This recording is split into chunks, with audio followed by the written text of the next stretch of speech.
Hello, magandang araw at gabi sa inyong lahat. Ako si Lerma Novales Sarmiento.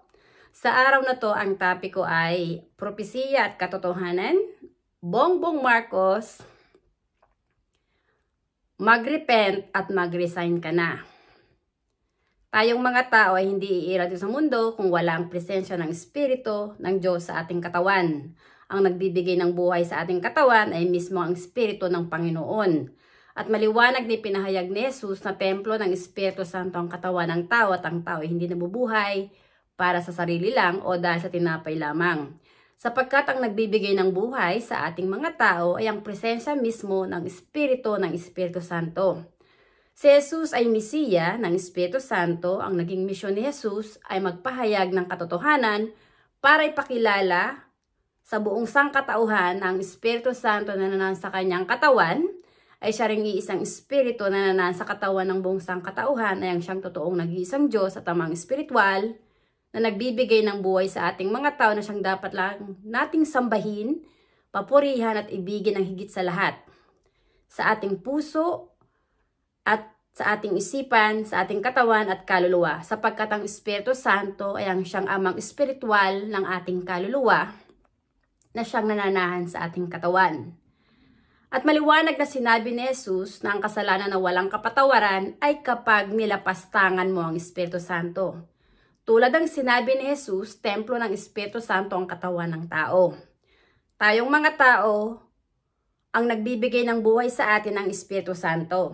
Alam ng Espiritu Santo kung sino ang kanyang mga tupa na naging kaysa ni Jesus na sumasampalataya, nagpupuri, umiibig, at kinikilala ang Espiritu Santo sa ating katawan na siyang amang espiritual at Diyos na nagbibigay ng buhay sa ating mga tao na naglalakbay sa Espiritu at katotohanan, sapagkat ang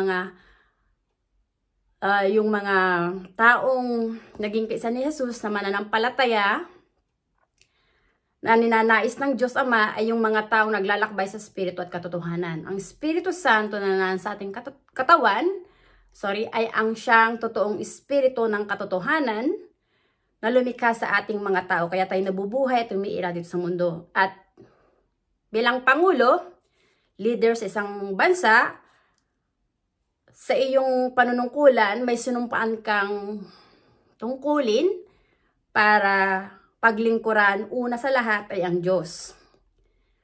At ang mission mo bilang isang Pangulo ay ipaglaban ang katotohanan laban sa kasinungalingan at ipaglaban mo ang kabutihan laban sa kasamaan. Gusto ko lang ibahagi kay Bongbong Marcos kung anong klaseng pagkatao ka bilang isang leader. Dahil patay ang iyong buhay espiritual at hindi mo nakikita ang katotohanan sa mga aral at salita ni Jesus, na templo ng Espiritu Santo ang katawan mo, maging ang katawan ng buong sangkatauhan sa ating bansa, kaya ang kaluluwa mo ay nasa kadiliman.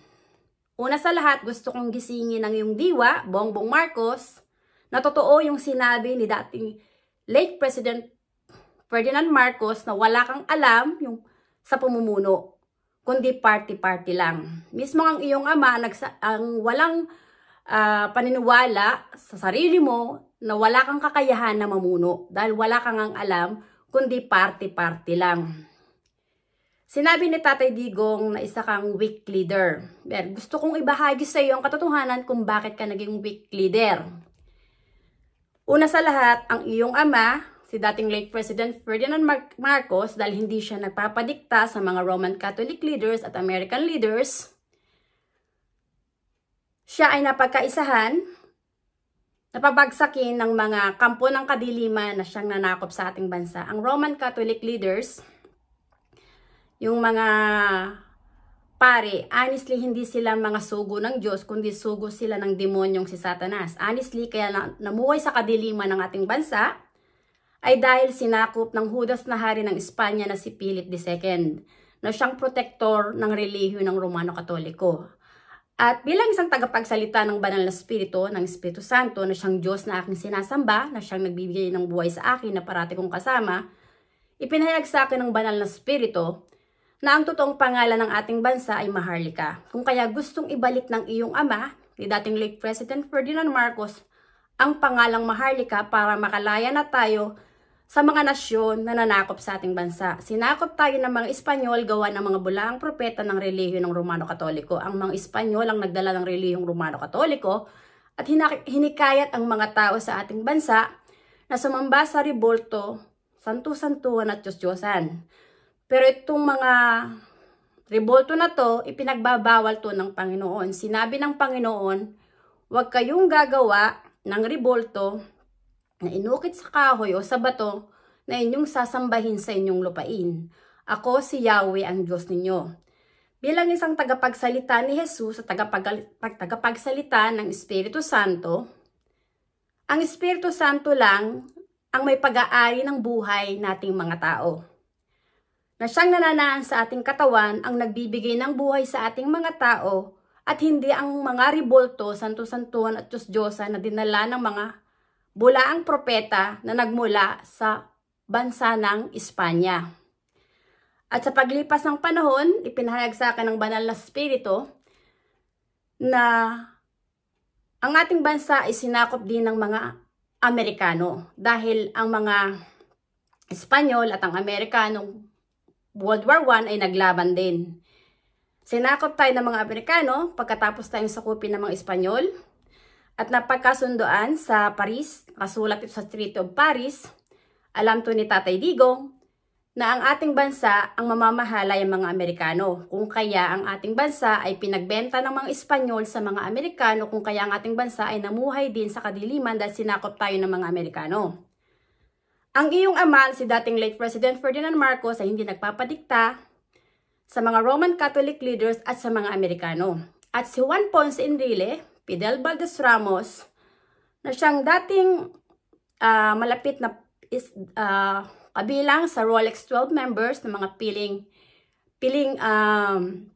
advisor ng iyong ama, ay nakipagkutsabahan sa mga Roman Catholic leaders at American leaders kina Cardinal Sin para linlangin ang mga tao para pabagsakin ng iyong ama, para patalsikin mismo sa sarili niyang bansa. Honestly, ang banal na spirito na nanaan sa aking katawan ay siya ring isang espiritu na nanaan sa katawan ni Jesus ay ang amang espiritual at Diyos na makapangyarihan na may pag-aari ng buhay ng buong sangkatauhan.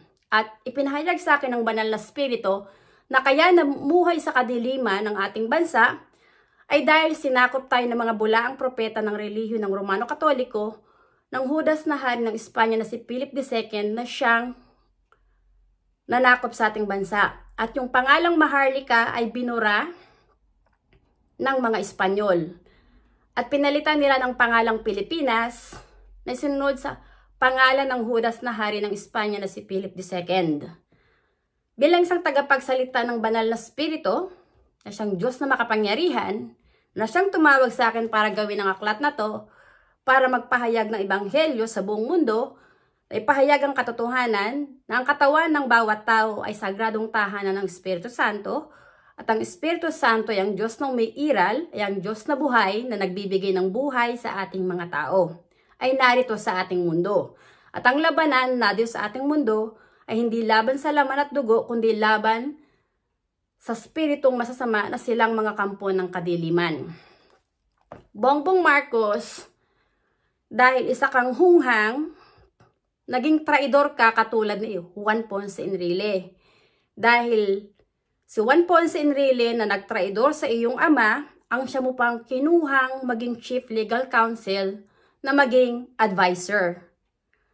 Si Juan Ponce Enrile, ipinayag sa akin ng banal na spirito na nanaan sa aking katawan na siyang Diyos na aking sinasamba at aking pinaparangalan, ay tinataas na siya lang ang dapat sambahin, purihin at ibigin ng higit sa lahat sapagkat ang Espiritu Santo na nanasa ating katawan ay ang Diyos na makapangyarihan na may pag-aari ng katawan at kaluluwa ng buong sangkatauhan. At ang tao ay walang itatago sa Espiritu Santo dahil ang Espiritu Santo ang may pag-aari ng buhay natin. Ipinahayag sa akin ng banal na spirito na ang iyong ama na si dating late President Ferdinand Marcos ay pinagkaisahan ni Juan Ponce Enrile, ni Cardinal Sin, Fidel Valdez Ramos ng Roman Catholic leaders at American leaders. Ang American leaders, Roman Catholic leaders, sina Juan Ponce Enrile, Fidel Valdez Ramos, 10 ng mga dilawan na nasa panig ni Juan Ponce Enrile, honestly, ay mga kampo ng kadiliman. ang kaluluwa nila ay masasama. At dahil kinuha mo itong matanda na si Juan Ponce Enrile na isang Judas, traidor, naging traidor ka rin sa taong tumulong sa'yo para maging pangulo ka. At nakalimutan mong Judas ka, Bongbong Marcos, na ang nagluklok sa'yo sa iyong kinatatayuan, sa iyong posisyon para maging pangulo, ay ang taong bayan. Ngayon, dahil ginagago mo ang taong bayan, maraming taong bayan ang hindi na naniniwala sa iyo dahil ang iyong dila ay dila ng sinungaling. Double-minded ka katulad ng Judas na si Juan Ponce Enrile. Honestly, si Juan Ponce Enrile nakasuhan na yan ng plunder. Hindi nakulong yung Judas na matanda na yan dahil matanda na raw. Pero kinuha mo pa ring adviser ang Judas na si Juan Ponce Enrile na naghudas sa iyong ama na nakasuhan ng plunder patungkol doon sa pork barrel. Ngayon, ang politika sa ating bansa ay naging magulo, muli, gawa na ang namumuno ngayon sa ating bansa ay katulad mong traidor at Judas. Doon lumabas ang iyong kahinaan. Sa halip na magsilbi ka sa Diyos, dahil may tungkulin ka sa Diyos na dapat pangalagaan ang mga tao sa ating bansa na ipaglaban ng kabutihan, laban sa kasamaan at ipaglaban ang katotohanan laban sa kasinungalingan, mas pumanig ka sa mga sinungaling na silang mga traidor, mga Judas at kampo ng kadiliman. At ito ang babala ng Espiritu Santo sa iyo. Ako, tagapagsalita lang ng Espiritu Santo na siyang Diyos ang aking sinasamba na parati kong kasama. Nang may pag-aari ng katawan mo, yung Espiritu Santo rin. At kung hindi ka magsisisi, hindi ka tatalikod sa paggawa ng masama, sa oras na bawiin ng Espiritu Santo ang kaluluwa sa katawan mo, mamamatay kang Judas ka at ang kaluluwa mo ay hindi makakapasok sa kaharian ng Diyos. Dahil hindi ka patatawarin ng Espiritu Santo at gawa ng kasalanan na ginawa mo, hindi lang laban sa mga tao na niloko mo, kundi lalo't higit sa Espiritu Santo na siyang Diyos na may gawarin ng iyong buhay, hindi ka maliligtas. Ang mga tao na naging kaisa ni Jesus, na naglalakbay sa Espiritu at katotohanan, ay ang siyang naging kaisa ni Jesus sa totoong iglesia ng Diyos. Ng Espiritu Santo lang, nananaan sa kanilang katawan ang kinikilalang kanilang Diyos at amang espiritual. Honestly, dito sa ating mundo at sa ating bansa, magulo ang ating bansa, gawa din ng mga relihiyon na nagdatingan sa ating bansa. Ipinahayag sa akin ng banal na Espiritu na dapat ang mga tao ay magsisina at magbalik loob sa Kanya para patawarin ng Espiritu Santo ang kasalanan at nang sa gayon ay malupig ang kasalanan.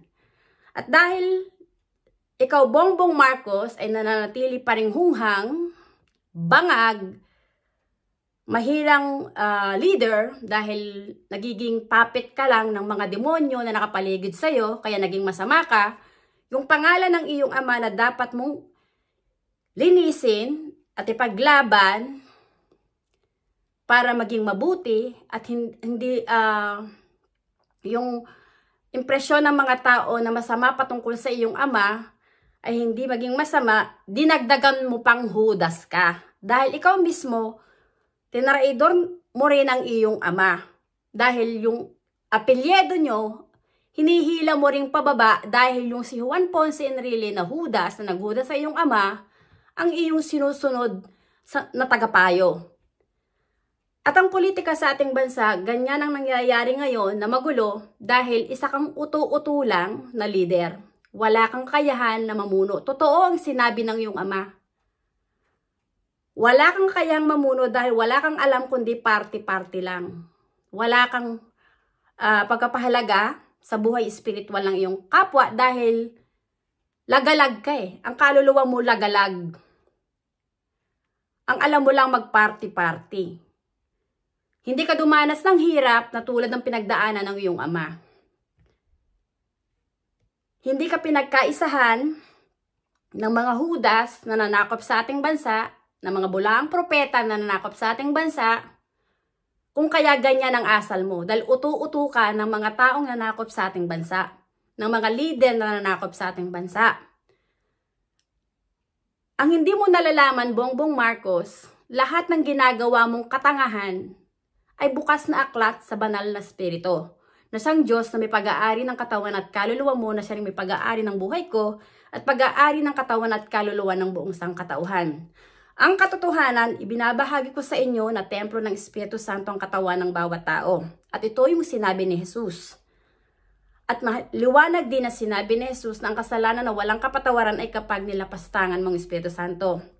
Ang iduluhin mo yung mga bulaang propeta na nagkalat ito sa mundo, na ginagamit ang pangalan ni Jesus sa kasinungalingan, ay kalapastanganan sa Espiritu Santo na nasa ating katawan. Dahil ang Espiritu Santo lang ang nagbibigay ng buhay sa tao.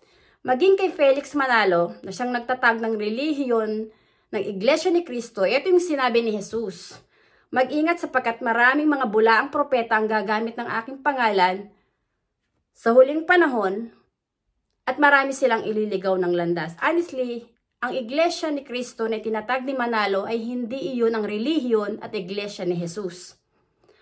Ang Iglesia ng Diyos na tinatag ni Jesus ay ang Espiritu Santo lang na nanaan sa ating katawan, ang siyang sinasamba, pinaglilingkuran at iniibig ng higit sa lahat na siyang kinikilalang amang espiritual. Dahil bawat katawan ng tao ay templo ng Espiritu Santo at ang Espiritu Santo ay ang Diyos, na amang espiritual na nagsugo kay Jesus ay narito sa ating mundo. Si Jesus ay Mesiya, bugtong na anak ng Espiritu Santo, na pinapako at pinapatay sa krus ng saling lahi ni Abraham. Dahil hindi matanggap ng saling lahi ni Abraham na si Jesus ay Mesiya. Sinabi ni Jesus na bago pa man umiral si Abraham ay ako na nga. Which is yun ang kinagalit ng saling lahi ni Abraham. Ang katawan ni Abraham ay templo rin ng Espiritu Santo. Si Abraham ay sinungaling. Ang puso ni Abraham ay nasa panig ng demonyong si Satanas. Kaya sinabi ni Jesus na ang sinungaling ay anak ng demonyo. Ikaw, Bongbong Marcos, bilang leader,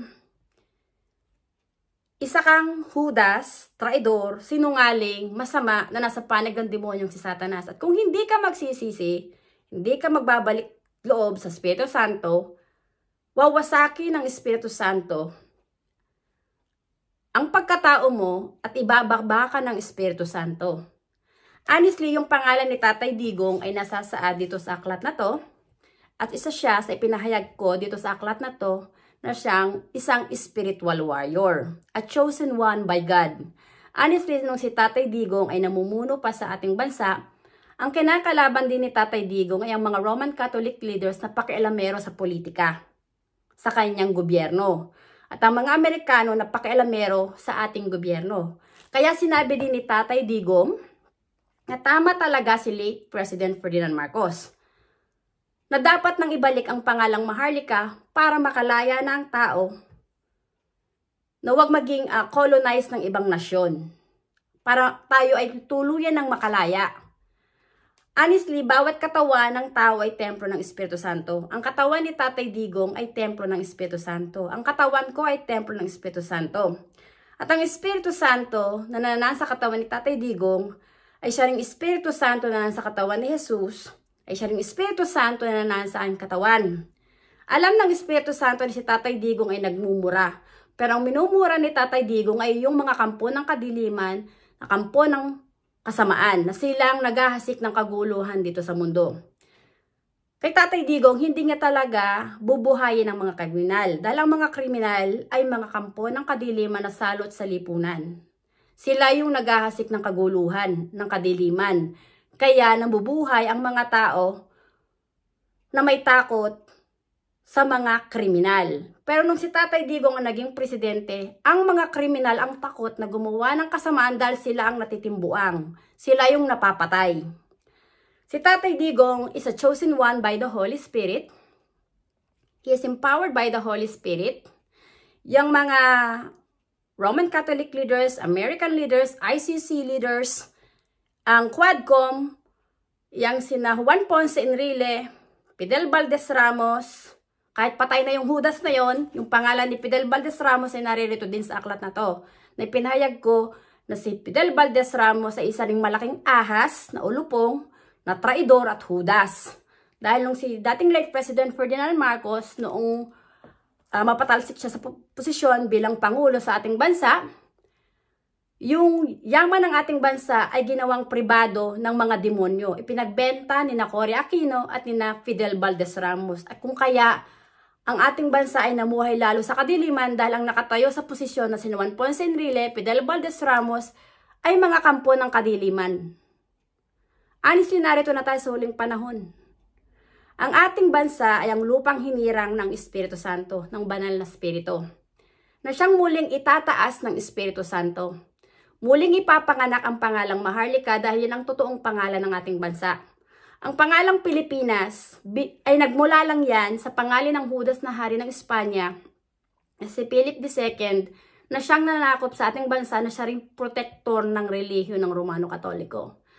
Sinabi ni Jesus, if you know the truth will set you free. Bilang isang tagapagsalita ng banal na Espiritu, ipinapahayag ko sa inyo ang katotohanan na bawat katawan nating mga tao ay templo ng Espiritu Santo at ang Espiritu Santo lang ang Diyos na makapangyarihan ay ang siyang Diyos na may pag-aari ng katawan at kaluluwa nating mga tao. Na dapat lang nating sambahin, papurihan at ibigin ng higit sa lahat para maging kaisa tayo ni Jesus sa totoong iglesia ng Diyos na ipinanganak sa Espiritu ng Espiritu Santo na maging anak ng Diyos ng Espiritu Santo gawa ng ang ating sinasamba at kinikilala na Ama ay ang Espiritu Santo. Ang tao na muling ipinanak sa Espiritu ay bago ng nilalang ng Diyos. Hindi siya maglalakbay sa nakikita lang ng mata, kundi maglalakbay siya sa Espiritu at katotohanan. Lagi siyang aasa sa Espiritu Santo na nanaan sa kanyang katawan para ipaglaban ang katotohanan. Dahil ang Espiritu Santo na nanaan sa katawan ng bawat tao ay ang Espiritu ng katotohanan. At yung Judas na si Lucifer, yun yung dating anghel ng Diyos na nagmamataas at nagmamayabang sa banal na Espiritu. Honestly, ang totoong nag-iisang Holy Father na dapat lang yung parangalan, sambahin, ibigin at kilalanin na inyong Spiritual Father ay ang Espiritu Santo na nanaan sa katawan ni Jesus, na siya ring Espiritu Santo na nanaan sa ating katawan.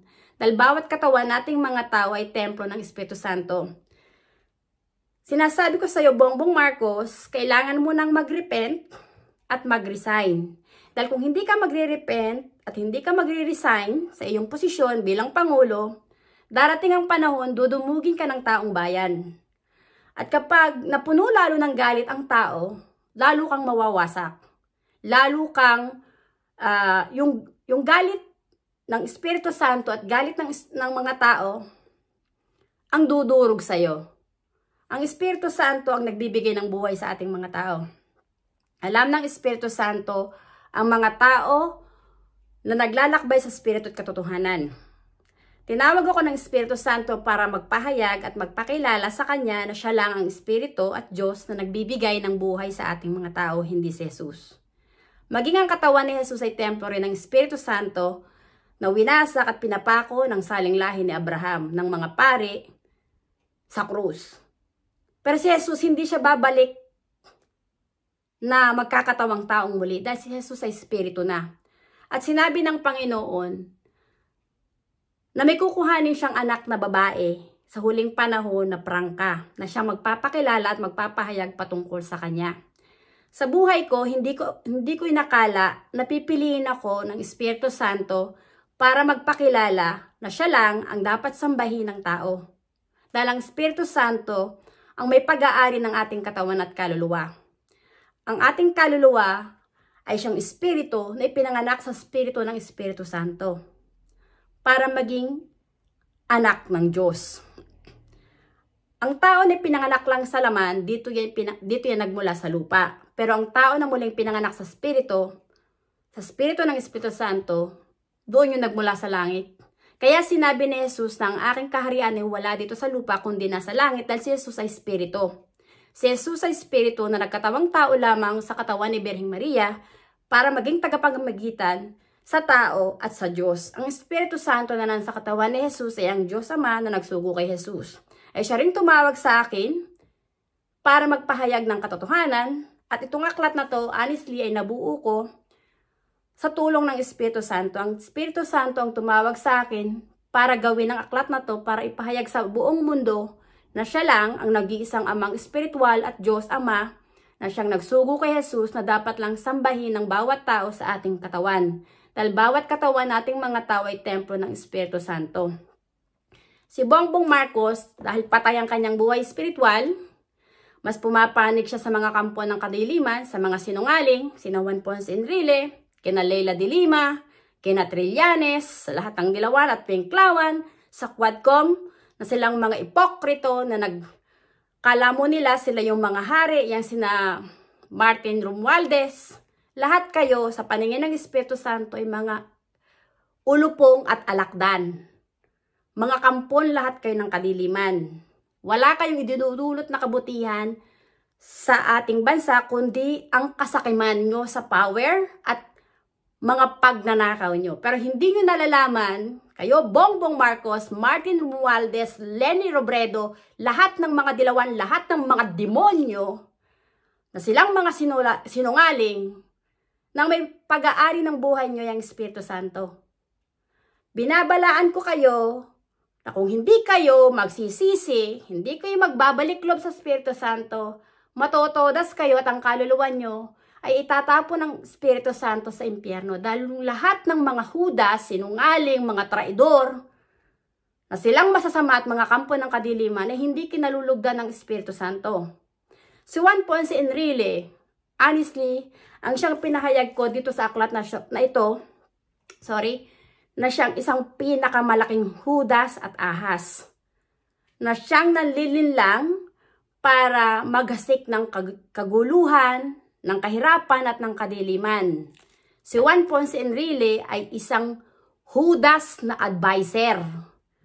Nakasuhan na yung matandang Judas na yan ng plunder, pero kinuha pa rin ni Bongbong Marcos na isang inutil, isang underdesaya, inutil na pangulo, bangag, yang si Juan Ponce Enrile, na isang double-minded, na ulupong, natutuklawing kanyan ng talikuran.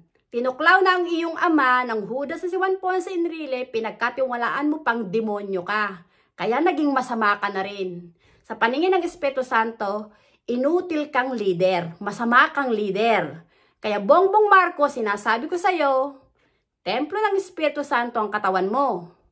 Ang Espiritu Santo ay ang Diyos na makapangyarihan na may pag-aari ng katawan at kaluluwa mo, ay ang siyang Diyos na may hawak ng buhay mo. Sa oras na bawiin ng Espiritu Santo ang kaluluwa sa katawan mo, mamamatay kang Judas ka. At kapag namatay ka, dahil naging Judas kang pangulo, traidor, hindi ka patatawarin ng Espiritu Santo dahil yung mga tao sa ating bansa, sa halip na mamuhay ng malaya, mapayapa, at mapuspos ng liwanag at ng kalayaan sa ating bansa, namuhay sa kadiliman at kahirapan dahil inutil kang pangulo. Yung obligasyon mo at tungkulin mo sa Diyos, hindi mo ginampanan. Sinasabi ko sa iyo, Bongbong Marcos, mag-repent ka na at mag-resign ka na. Bago pa dumating ang panahon at ang araw na mapuno ang Espiritu Santo at ang taong bayan ng galit. Dahil kung hindi, mawawasa ka ng tuluyan.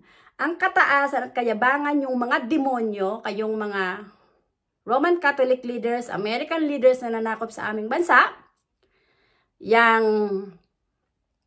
mga Dilawan, sina Leni Robredo, yang sina Trillanes, Leila de Lima, Risa Hontiveros, ang Quadcom, yang si Juan Ponce Enrile, lahat kayo, 10 ng mga sinungaling at demonyo na nasa gobyerno. Tatandaan nyo, templo ng Espiritu Santo ang katawan nyo. At ang Espiritu Santo ang siyang naghuhukom, na siyang maghuhukom sa inyong kaluluwa. Lahat kayo ay mga demonyo na nasa panig ng demonyong si Satanas. Ang ating bansa ay ang siyang lupang hinirang ng banal na spirito na sinakop ng mga Espanyol gawa ng Judas na hari ng Espanya na si Philip II. Na siyang bumura ng pangalang Maharlika at pinalitan ng Judas na hari ng Espanya na si Philip II na siyang protektor ng relihiyong Romano-Katoliko ang pangalang Maharlika ng Pilipinas. Sinunod sa kanyang pangalan, kaya naging Pilipinas ang pangalan ng ating bansa.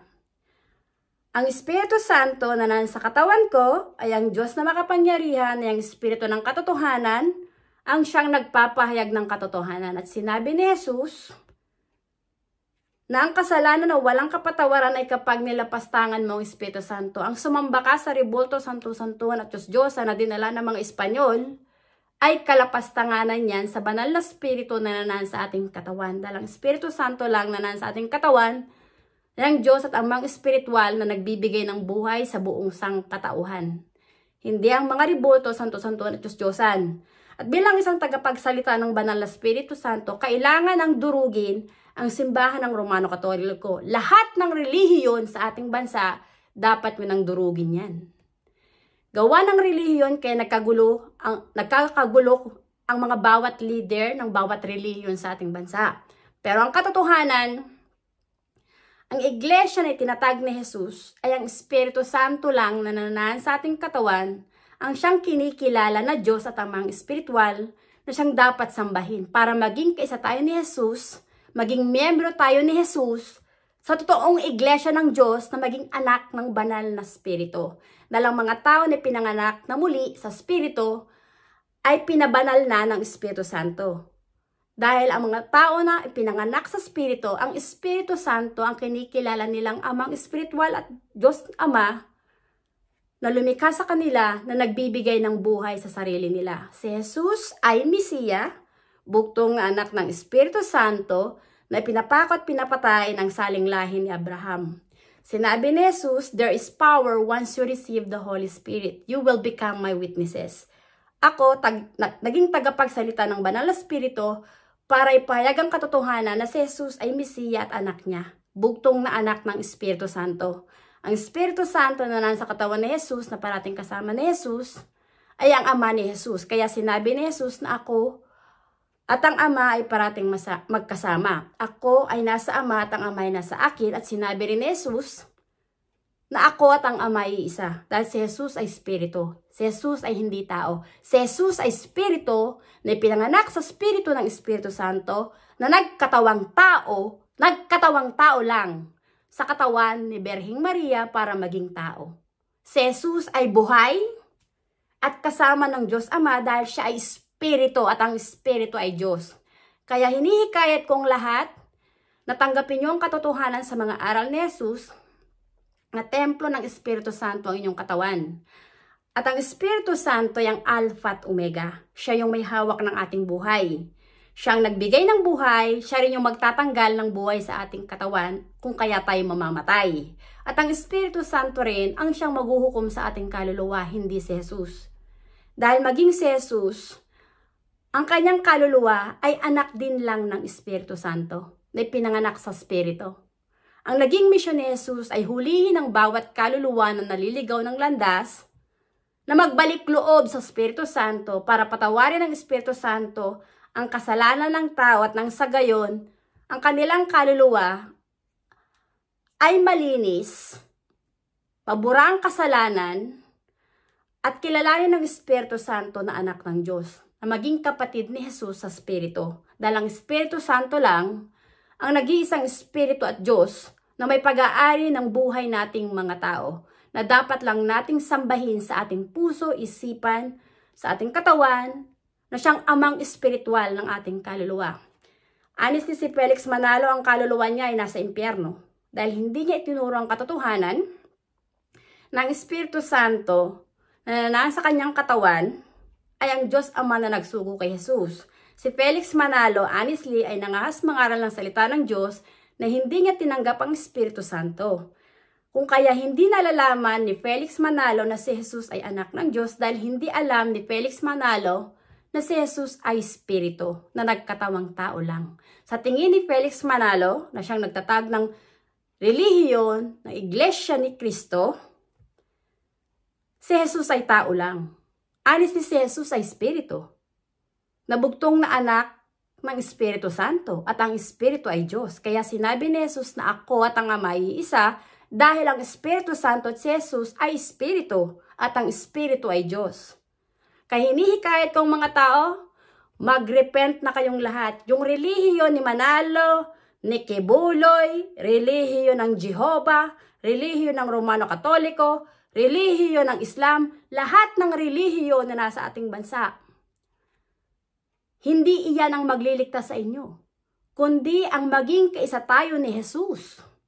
Nakilalanin natin sa ating puso't isipan ng Espiritu Santo na nananahan sa ating katawan ay ang siyang ating Diyos Ama na amang espiritual ng ating kaluluwa para ang ating kaluluwa ay muling ipanganak sa Espiritu at maging kapatid ni Jesus. At maliwanag na sinabi ni Jesus na ako ang daan, buhay, liwanag at katotohanan para mapalapit tayo sa Diyos Ama. Ang katawan ni Jesus ay templo ng Espiritu Santo. Ang katawan ko ay templo ng Espiritu Santo. Ang katawan ng buong sangkatauhan ay templo ng Espiritu Santo. At ang Espiritu Santo na hindi nakikita ng mata, ng tao, ay ang Diyos na umiiral, ay ang amang espiritual na walang kamatayan. Ang Espiritu Santo, ang pinaka makapangyarihan na siyang Ama, na amang espiritual at Diyos na nananahan sa katawan ni Jesus, na nagsugo kay Jesus, ang nagbibigay ng buhay, liwanag, na siya ng espiritu ng katotohanan na dapat lang nating sambahin.